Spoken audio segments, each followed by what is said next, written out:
Hello dear students. बच्चों, इस video में हमने अलजेब्रा के एक इम्पॉर्टेंट टॉपिक को डिस्कस किया है जिसका नाम है सिस्टम ऑफ लीनियर इक्वेशंस। अब सिस्टम का मतलब है एक से ज़्यादा और लीनियर का मतलब है वन पावर।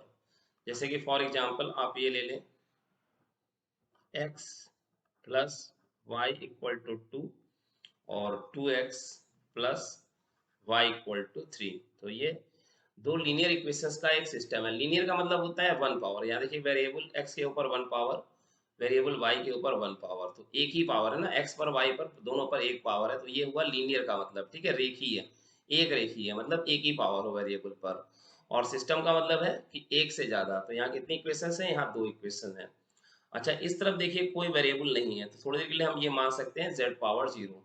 तो ऐसा जो सिस्टम है ना, ऐसे सिस्टम को बोलते हैं नॉन होमोजीनियस सिस्टम। तो नॉन होमोजीनियस क्यों बोलते हैं? क्योंकि बच्चों होमोजीनियस का मतलब होता है सेम। नॉन होमोजीनियस सिस्टम की बात हो रही है, ठीक है। होमोजीनियस का मतलब होता है सेम। अब सेम तो नहीं है, x पे वन पावर, y पे वन पावर और z पे जीरो पावर। हर वेरिएबल पे सेम पावर नहीं है। जब सेम हो जाता है तो होमोजीनियस बोलते हैं। यहाँ सेम नहीं है, एक्चुअली ये है ही नहीं, ठीक है ना। मैं आपके समझाने के लिए ले लिया था, वहाँ पे वो z है ही नहीं, absent है वो।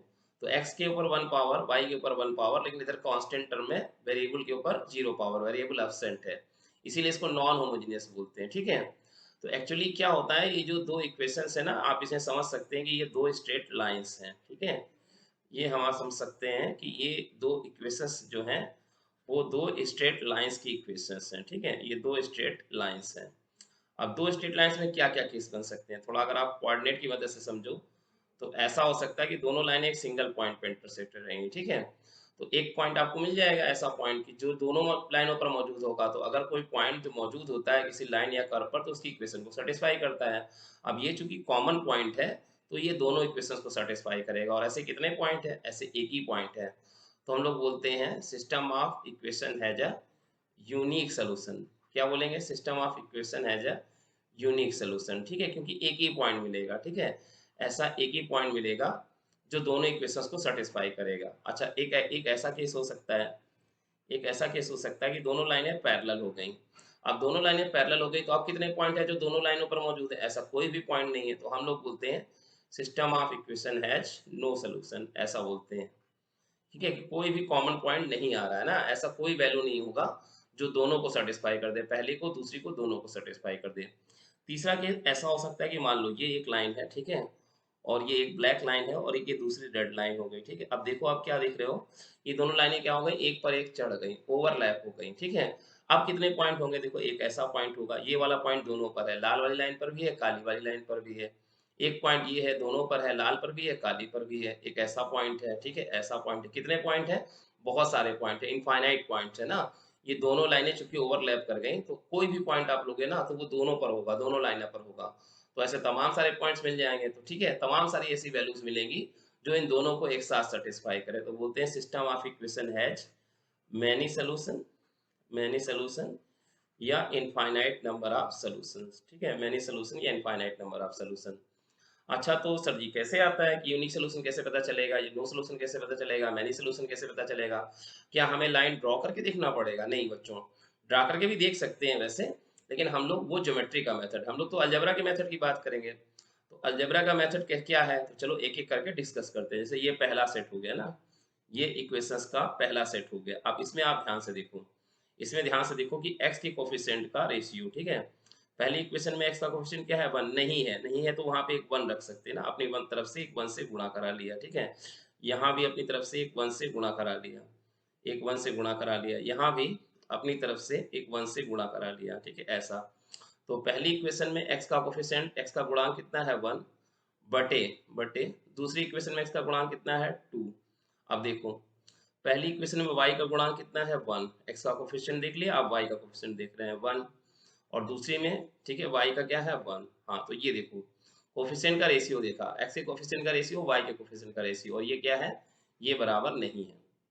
तो जब x के कोफिशिएंट का रेशियो y के कोफिशिएंट के रेशियो के बराबर नहीं होता है, तब आपको मिलता है, तब ऐसा सोल्यूशन मिलता है ना, यूनिक सोल्यूशन मिलता है।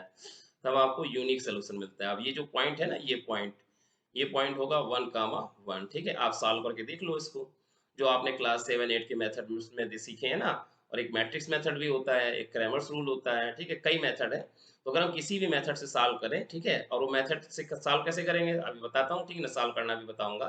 लेकिन अगर आप किसी भी मेथड से सॉल्व करो तो आपको इन दोनों का एक ही सोल्यूशन आएगा, 1, 1। जितने भी बच्चे सही सही सॉल्व करेंगे ना, सबका यही आंसर आएगा, किसी भी मेथड से सॉल्व करें तो सबका एक ही आंसर आएगा। ये वाला पॉइंट जो है ना, इसके कोऑर्डिनेट 1, 1, ये दोनों को सेटिस्फाई करेगा। रख के देख लो, देखो यहाँ 1 रखा, यहाँ 1 रखा, 1+1 2 आ गया। यहाँ 1 रखा, 2 × 1 का 2, और यहाँ 1 रखा तो 2+1 3 आ गया, ठीक है, ये ऐसा आ गया, 3 आ गया। देखो थोड़ा अच्छे से समझो ना, ये नहीं था यहाँ पर, ये 1 नहीं था, ठीक है ना, ये सब यहाँ पर नहीं था, मैं हटा देता हूँ थोड़ा सा, ठीक है। क्या इक्वेशन था भाई, पहला इक्वेशन क्या था, x+y = 2, और दूसरा क्या था, 2x+y = 3, ऐसा था, ठीक है। तो अब देखो ऐसा होता है भाई, ठीक है, ये चीज है ना, ऐसा होना चाहिए। ये चीज जिस दिन हुई ना, ये सिचुएशन जिस दिन बनी, क्या सिचुएशन बनी कि x के कोफिशिएंट का रेशियो और y के कोफिशिएंट का रेशियो बराबर नहीं हुआ, तो दोनों लाइनें एक सिंगल पॉइंट पे इंटरसेक्ट करेंगी, एक ही पॉइंट मिलेगा ना, और कोई दूसरा पॉइंट नहीं मिलेगा, ये एक ही पॉइंट होगा, उसके कोऑर्डिनेट होंगे 1, 1, जो दोनों लाइनों को एक साथ सेटिस्फाई करेगा, ठीक है। तो इस केस में कैसा सोल्यूशन आ गया, यूनिक सोल्यूशन आ गया। कब आता है, जब x के कोफिशिएंट का रेशियो और y के कोफिशिएंट का रेशियो बराबर नहीं होता है। चलिए भाई अब सेकंड केस देखते हैं, ठीक है, सेकंड केस देखते हैं। मान लो हमारे पास एक इक्वेशन ऐसी है, ठीक है, ऐसी है, x+y = 2, और दूसरी इक्वेशन ऐसी है, 2x+2y = 4, ठीक है। इसको देखो भाई, अब इसमें ध्यान दो, ठीक है, जरा इसमें ध्यान दो, क्या हुआ, x के कोफिशिएंट का रेशियो कितना आया, 1/2, y के कोफिशिएंट का रेशियो कितना आया, 1/2, और कांस्टेंट टर्म का भी रेशियो देख लो, वो भी देख लो कितना आया, 2/4। अब आप क्या देख रहे हो भाई, अब देख रहे हो क्या कि देखो ये सारे बराबर हो गए, ठीक है ना, 1/2 x में 1/2, y में 1/2, और कांस्टेंट टर्म में जो 2/4 है ना, वो भी तो 1/2 हो जाएगा ना। तो यहाँ क्या हो रहा है, यहाँ x के कोफिशिएंट का रेशियो, y के कोफिशिएंट का रेशियो और कांस्टेंट टर्म का रेशियो बराबर हो गया, ठीक है। तो अगर ऐसा हो गया तो लाइनें ओवरलैप कर जाती है ना। ओवरलैप को देखो एक और तरीके से भी समझो, देखो ये जो दो इक्वेशंस दिख रही है ना, ये दो इक्वेशंस नहीं है, ये एक ही इक्वेशन है, ठीक है। अगर आप इस वाली में ना, पहली वाली में 2 से गुणा कर दो तो देखो दूसरी वाली आ जाएगी, और दूसरी वाली में 2 से भाग कर दो तो पहली वैल्यू आ जाएगी। तो बच्चों ये देखने में दो इक्वेशन है, ओवरलैप का मतलब क्या हो, ओवरलैप का मतलब होगा कि एक ही इक्वेशन है ना, दो है ही नहीं। अरे भाई दो होंगी तो ओवरलैप कैसे करेंगे, ओवरलैप करने का मतलब ही है कि एक ही है, दिखने में दो हैं, x+y = 2, 2x+2y = 4, ये देखने के लिए दो हैं, पर ये एक ही है। अगर आप पहली वाली में 2 से गुणा कर दो दूसरी आ जाएगी, दूसरी वाली में 2 से भाग कर दो पहली आ जाएगी। तो दो नहीं है, एक ही है, ठीक है, ये दिखने में दो हैं पर एक ही है। तो एक्चुअली यहाँ हुआ क्या, हुआ ऐसा कि नंबर ऑफ इक्वेशंस जो है ना, यहाँ पे नंबर ऑफ इक्वेशंस जो है, ध्यान दें बच्चों, यहाँ जो नंबर ऑफ इक्वेशंस हैं ये नंबर ऑफ वेरिएबल्स से कम है, नंबर ऑफ वेरिएबल्स से कम पड़ गई, ठीक है। देखो वेरिएबल्स कितने हैं, दो वेरिएबल्स हैं, कौन कौन वेरिएबल्स हैं, एक वेरिएबल है x और एक वेरिएबल है 2, तो वेरिएबल है ज़्यादा, दो हैं, और इक्वेशंस कितनी है, इक्वेशन एक है, तो इक्वेशंस कम है वेरिएबल ज़्यादा है, तो ऐसे नहीं सॉल्व होगा, नॉर्मल तरीके से नहीं सॉल्व होगा। तब क्या करना पड़ता है, मानना पड़ता है। तो मानने के लिए मान लो किसी ने माना x = 0 माना, और x = 0 उसने रखा, देखो पहली वाली में रखा तो x = 0 तो क्या मिला, y = 2, और दूसरी वाली में रखा तो वहां से भी 2 आ गया। तो ये एक पॉइंट ना, ये वाला पॉइंट, इसके कोऑर्डिनेट क्या आ गए, 0, 2 आ गए, ठीक है। ये दोनों को सेटिस्फाई करेगा, एक्चुअली दो है ही नहीं, एक ही है, ठीक है, एक ही है वो तो, ठीक है। अच्छा अब मान के करना है तो गुरुजी सब लोग x = 0 ही मानेंगे, नहीं कोई जरूरी नहीं, किसी ने मान लो x = 1 मान लिया। अब x = 1 रखा उसने दोनों में, तो पहली वाली में यहाँ x = 1 डाला तो y बराबर कितना आया, 1। अब इसमें डाला x = 1 तो 2 उधर गया, माइनस हुआ 2, फिर 2 से डिवाइड हुआ तो 1, देखो ये भी आ गया ना, x = 1 डालो, अब दोनों में डालो तो y = 1 आ जाएगा। देखो ये वाला पॉइंट के कोऑर्डिनेट क्या होगा, ये वाले पॉइंट के कोऑर्डिनेट हो गए 1, 1, तो ये भी एक सलूशन आ गया। अच्छा किसी ने क्या कहा, किसी ने कहा सर जी मैं तो y = 0 मानूंगा, तो बिल्कुल मान सकते हो बेटा, मानना है किसी को भी मानो, x को मानो चाहे y को मानो। अब उसने y = 0 रखा पहली वाली में, तो x बराबर मिला 2, और y = 0 दूसरी में रखा तो भी देखो 2x = 4 से x = 2 कितना मिल गया, 2, 2। तो देखो एक पॉइंट और मिल गया, क्या मिल गया, 2, 0। तो ये भी एक सोल्यूशन है, एक सोल्यूशन ये है, एक सोल्यूशन ये है, एक सोल्यूशन ये है ना, कई सारे, क्या क्या क्या बोला आपने, क्या बोला, मैनी सोल्यूशन, ठीक है, मैनी सोल्यूशन ना, बहुत सारे सोल्यूशन हो जाएंगे। ऐसा कब होता है, मैनी सोल्यूशन कब होता है, मैनी सोल्यूशन तब होता है जब x के कोफिशिएंट का रेशियो y के कोफिशिएंट का रेशियो के बराबर हो और कांस्टेंट टर्म के रेशियो के भी बराबर हो। तो दो लाइनें नहीं रहेंगी, वो एक ही लाइन रहेगी, ठीक है। फिर आप कोई भी x की वैल्यू डालोगे उसके करस्पॉन्डिंग y की वैल्यू मिलेगी। किसी ने x की वैल्यू बदल दी तो उसका y करस्पॉन्डिंग भी बदल जाएगा।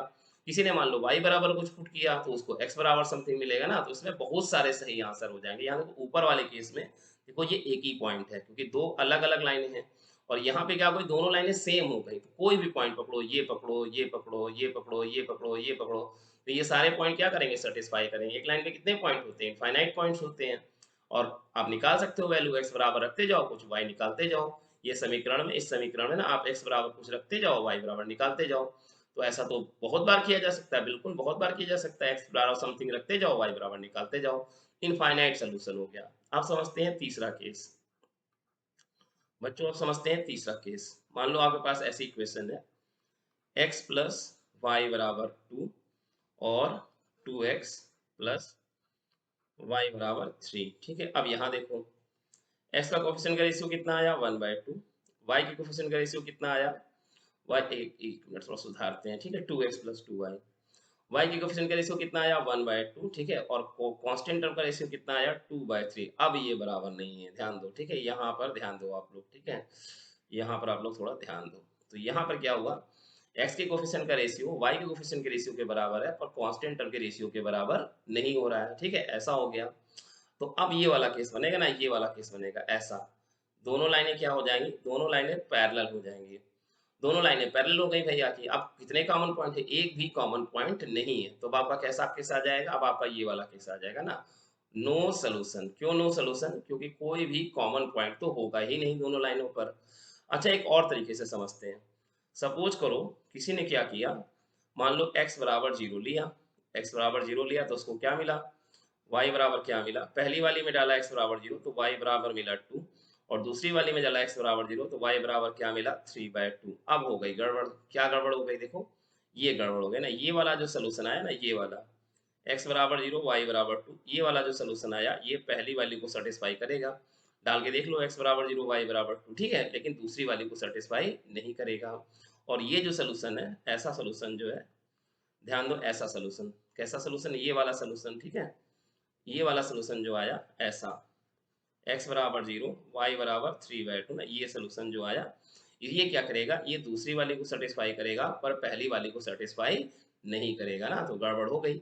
मतलब ये जो सोल्यूशन है, ये वाला सोल्यूशन जो रेड कलर में है ना, ये पहली को करता है सेटिस्फाई, दूसरी को नहीं करता, और ये जो येलो कलर में है, ये दूसरी को सेटिस्फाई करता है पर पहली को सेटिस्फाई नहीं करता है ना, तो कोई भी कॉमन सोल्यूशन नहीं आ रहा है। तो भैया क्या हुआ, नो सोल्यूशन हो गया।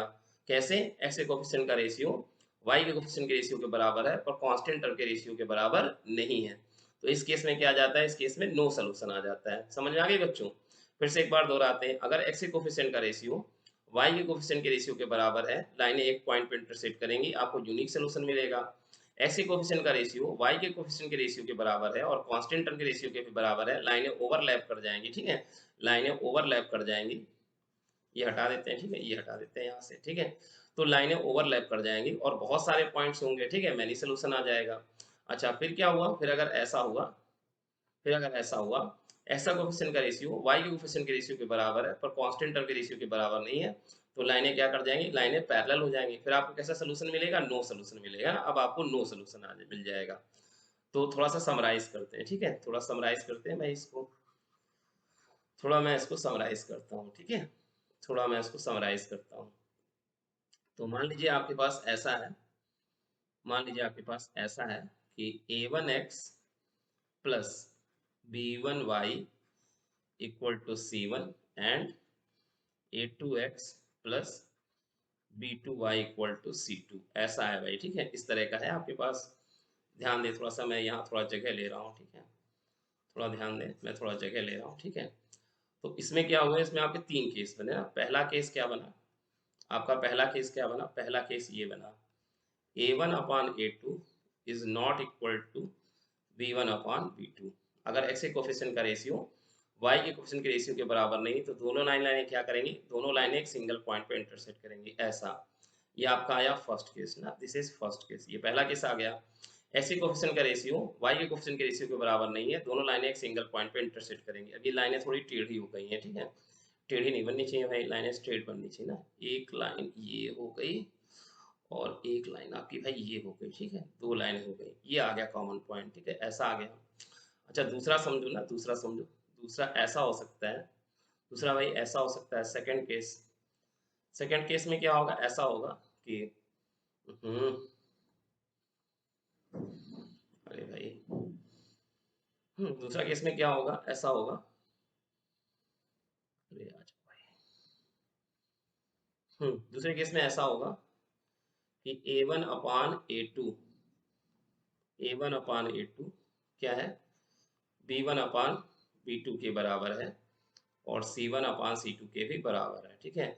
x के कोफिशिएंट का रेशियो y के कोफिशिएंट के रेशियो के बराबर है, और कांस्टेंट टर्म के भी बराबर है, रेशियो के बराबर, x के कोफिशिएंट का रेशियो y के कोफिशिएंट का रेशियो और कांस्टेंट टर्म का रेशियो बराबर हो गया, तो दोनों लाइनें क्या होंगी, ऐसे कर जाएंगी, ठीक है। एक लाइन ये हो गई और एक मान लो ये हो गई, ठीक है, दोनों लाइनें क्या हो जाएंगी, दोनों लाइनें एक पर एक ओवर लग कर गई, चढ़ गई, ठीक है। तो एक पॉइंट यहाँ होगा, दूसरा होगा, ठीक है, तीसरा होगा, चौथा होगा, ठीक है, तो क्या हो जाएंगे आपके, कैसे सोल्यूशन आ जाएंगे आपके, आपके आ जाएंगे मैनी सोल्यूशन। यहाँ कैसे सोल्यूशन आया था, यहाँ आपका आया था यूनिक सोल्यूशन, ठीक है। अब तीसरा केस समझते हैं ना, तीसरा केस समझते हैं, तीसरा केस लेते हैं भाई, ठीक है, तीसरा केस लेते हैं, ये हटा देते हैं यहाँ से थोड़ा सा, ठीक है, ऐसा, ये हटाते हैं यहाँ से, ठीक है, तीसरे केस पे आते हैं, तीसरे केस पे बात करते हैं भाई, तीसरा केस हो गया, ठीक है, तीसरे केस पे बात करते हैं, अगर A1 अपान A2, ठीक है, B1 अपान B2 के बराबर है, पर C1 अपान C2 के बराबर नहीं है, तो क्या होगा, तब ऐसा बन जाएगा, ठीक है, ऐसा, दोनों लाइनें क्या हो जाएंगी, दोनों लाइनें पैरेलल हो जाएंगी, कोई भी कॉमन पॉइंट नहीं मिलेगा, क्या होगा आपके पास, नो सोल्यूशन होगा। तो ये है भाई ना, ये समराइज कर दिया, यहाँ देखिए, ये पूरा मैंने आपको इधर से यहाँ से यहाँ से, ये देखिए, ये चीज़ नहीं, ये चीज़ मैंने आपको समराइज कर दी, ठीक है, ये वाला पूरा समराइज हो गया, ठीक है, ऐसे, ये देखिए, ये समराइज हो गया, ठीक है, इधर का हिस्सा, ये देखिए, ये हिस्सा आपका पूरा, ये समराइज हो गया, समझ में आ गई बात, ठीक है भाई, ऐसा हुआ। तो ये भी हम लोगों ने देखा नॉन होमोजेनियस केस, अब हम लोग देखेंगे होमोजेनियस।